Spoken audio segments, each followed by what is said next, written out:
told not to grab. So in order for me to know about that, I'd have to be aware that it's a transgression and could harm the animals. In order for you to think that I am doing this for real, you'd have to think that I have some sort of intent to actually harm these animals, which is a flawed social perspective. You, as the viewer, can tell I don't mean that.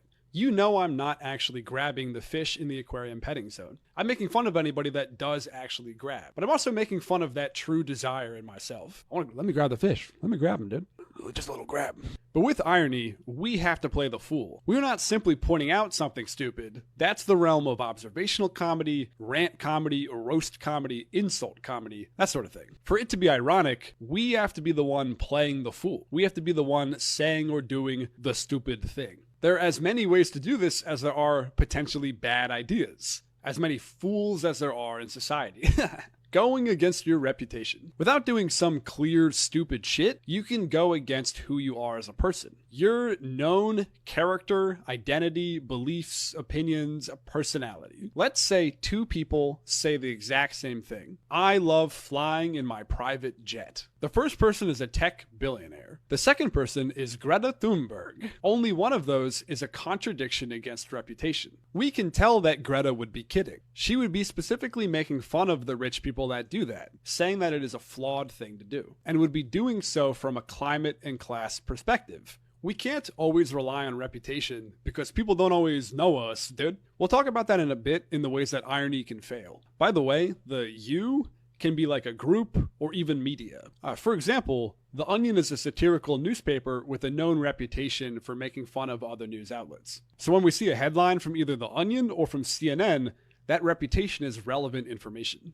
Going against the context. Without doing some stupid shit or by going against your reputation, you can also go against the wider or immediate situation. To show how this is different from reputation, let's keep the person the same. Your coworker says to you, I've actually never driven a car before. In the first context, you're getting lunch with them. In the second context, you just got into their car and they're about to drive you home. Only one of those is a contradiction against the situation.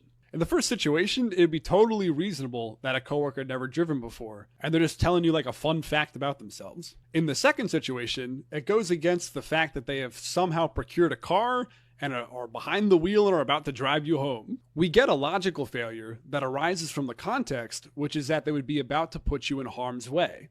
That's a flawed behavior to do. Playing a character. So this one is not a contradiction itself. This can just help make it clear exactly who you are making fun of. This is when you pretend to be a recognizable person or type of person that we know you are not. You do this by changing how you say or do the thing. You can use delivery, word choice, mannerisms, emojis in your text, dude. You can wear a big costume, whatever the heck. Just playing a character is not ironic. That's acting. We call that acting in the business. For it to be ironic, you have to incorporate the other contradictions we just talked about. You can be stupid in character. You can pretend to be a specific politician and then act dumb. You can play a character that goes against your reputation. If you're known for being a party animal, you can pretend to be a strict parent. You can play a character that goes against the context. Like you could be drinking at a bar and pretend to be Mormon, playing a clear character. We don't always know your reputation. We can typically tell the context, and we can see what you say or do, but we don't always know who you are. Maybe we know you, maybe we don't. And maybe we know the character you're playing, or maybe not. If we already know you, you can do any sort of weird character that's different from yourself, and we would know you were doing a character. If my buddy did a silly voice, I would be able to tell. If we don't already know you, then for the character to be clear, we either have to recognize the character, or you have to be doing something that no reasonable person would be doing. If the character has their own reputation, you just tap into that, dude. We do not need to know a guy to tell when he's doing an impression of Donald Trump. Trump himself has a specific reputation that we are familiar with. To do some shit that no normal person would do, you need to do something that is obviously a character. For example, you can put on a big bug suit and pretend to be a bug. We can guess you aren't truly like that. However, the thing is, people are weird as fuck, dude. So you literally might just be the bug guy in town. So this doesn't always work.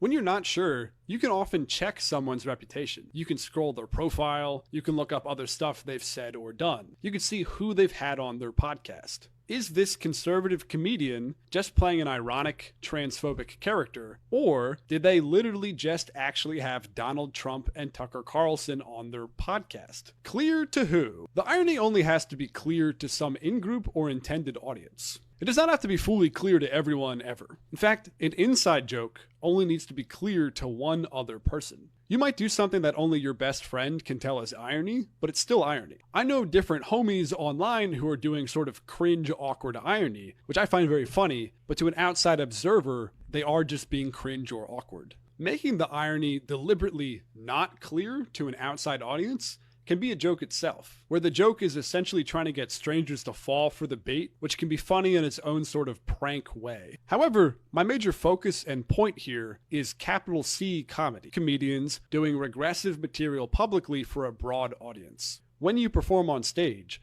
the irony is meant to be clear to a wider audience, so we can relevantly criticize them here because we are in the intended audience. So how can irony fail? Just because you do an irony doesn't mean it's good, dude. You've likely heard someone say, "It's just a joke, dude." We'll look at when that works and two main ways when that fails. The first big issue is that a lot of these guys are trying to imply they're doing irony, but they're not. The second issue is when they are doing irony, but the underlying message is evil. We'll also look at when people do well-intentioned irony, but don't take into account historical context. Those are our main focus, but irony can also fail for pretty straightforward joke reasons. Okay, when does "it's just a joke" actually work? This is actually a very good defense, specifically when the joke is well-intentioned irony that the other person should have gotten. Someone got mad at me for my aquarium grabbing joke. They were like, "You shouldn't do that." And I'm like, yes, of course. That's the joke, dude. Holy crap.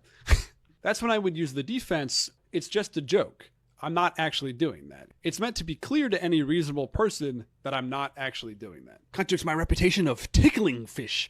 Everybody knows I like to tickle them, not grab them. That joke is meant to be clear irony to a wider audience. When "it's just a joke" fails. Sadly, and a big reason why I'm writing this, "it's just a joke" is often used as a manipulative gaslighting technique by people who are doing some sort of regressive dog shit.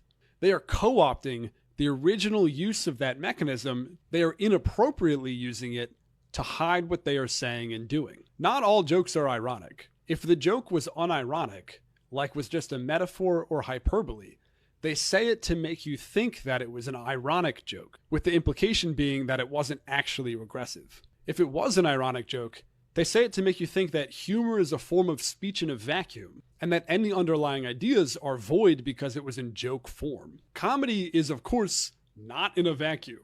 People experience and think about the underlying ideas, at least subconsciously. Humor is incredibly social, so the underlying message is an incredibly powerful form of persuasive rhetoric. People are persuaded by humor. People learn ideas from jokes. Not all jokes are irony.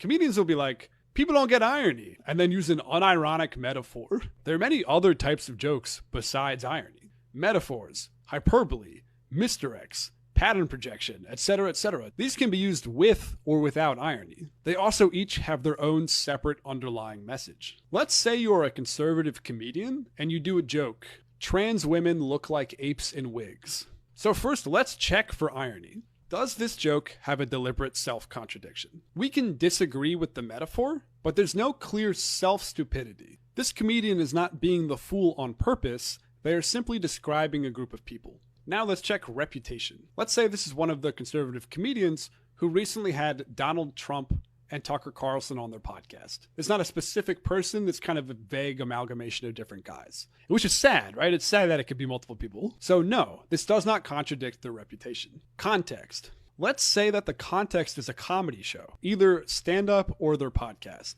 We know that it is a joke because it is a comedy show, but we do not know that it is irony. Telling this joke at a comedy show does not contradict the context, it is the context. So that specific joke does not meet the criteria for irony. It would simply be an unironic metaphor with a combination on one side. You're saying trans women visually, metaphorically look like apes plus wigs. What's the underlying message of that metaphor, or metaphors in general? Trans women are like apes in wigs is very specifically implying that they are hairy, muscly, ugly, unnatural, maybe stupid even, that sort of thing. The ideas that ambiguously fit both sides, or at least what that comedian wants us to think. Often, metaphors are directional and apply the properties of one concept to the other. In this specific joke, we find the properties that result from adding apes and wigs, and we